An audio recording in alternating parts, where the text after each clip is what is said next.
పెళ్లి కలం వచ్చేసిందే బాలా, సావు కలం ఇచ్చేసిందే శీల. ముందు ఆ టోపి తీరా లేకి అన్ని లంచేసాలు తెంగుతాయి. శని అమ్మాయి ముసలోని అనవసరం పట్టుకొచ్చి గంట అయితే వచ్చి ఇంకెంత చెప్పరా జర్రా ఉత్సాపుకో, లేదంటే అటు పోయి ఉప్పు. ఓని మదాన్ని రాదానికి సాయం లేదు మన లేదు వీళ్ళే మనుషులు ఆ పట్టి పోతారు కానీ నువ్వైతే సంబంధం చేయడం అనో సంసారికి వెళ్ళి నాకేం తీటబట్టి ఆ తీటకే నువ్వు పట్టావు కదా. ఓని మాటల ముద్దులా కట్టి ఆ గుండీలు పెట్టరా కాండు దీనికి గుండీలు ఉండే తాత. మనకు అవే లేవా ఎందుకుంటే అరే నీ అవ్వ వాళ్ళ ఇంటికి చదిపోతా తాత. అవో సొక్క మళ్ళీ ఏమన్నా అవుతాను ఏంద్రా కౌన్స్ పిట్టే నువ్వు కదా. నేను నువ్వు కూడా వాళ్ళు వచ్చినాక కూడా గివ్వే రెండేసాలు బాబు వచ్చావా? నమస్కారం బాబు. సంస్కారం ఓ పక్కన కూర్చో మీ తాతగారు నమస్కారం తాతగారు.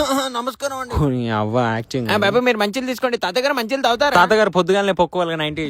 వీని బద్దలం తాతగారు ఏదో అంటున్నారు. అదే బద్దలు అనగా బాదములని మా తాతగారి యొక్క పర్యాపద. బాబు మీరు ఎందుకు నవ్వట్లేదు? నల్లి మొక్క పడా కొంచెం నవ్వురా. ఆ గుద్దల ముళ్ళిరికినట్టే ఉన్నది కదా. తాతగారు మీ వాడు ఏం చేస్తుంటాడు? ఆ మావాడు ఏం చేస్తాడండి మంది కొప్పల చుట్టూ మొట్ట ఎక్కుతా అంటాడు. తాతగారు ఏదో అంటున్నారు. అదే అండి, నేను మా తాతగారికి అన్ని పలుకులలో కేసులు ఉంటాయని. ఏం చేస్తావు చెప్పుకో సావు. అదే మా తాత ఏమంటాడు అంటే అన్ని ఇండ్ల పొంటి తిరిగేటోడు డెలివరీ బాయ్ అని. డెలివరీ బాయ్ దేంట్లో చేస్తున్నారు? ఇక చెప్పు. హాస్పిటల్.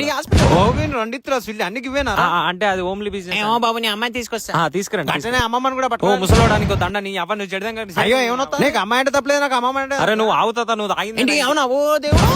ఏంది పెళ్ళే కాలే పుట్టినప్పుడు బాబు ఏమనుకోకుండా అమ్మాయి లేచిపోయింది. లేచిపోయి అవును బాబు పిల్లలు అవ్వ లేచి సరగా నా అమ్మమ్మ దొరకరా.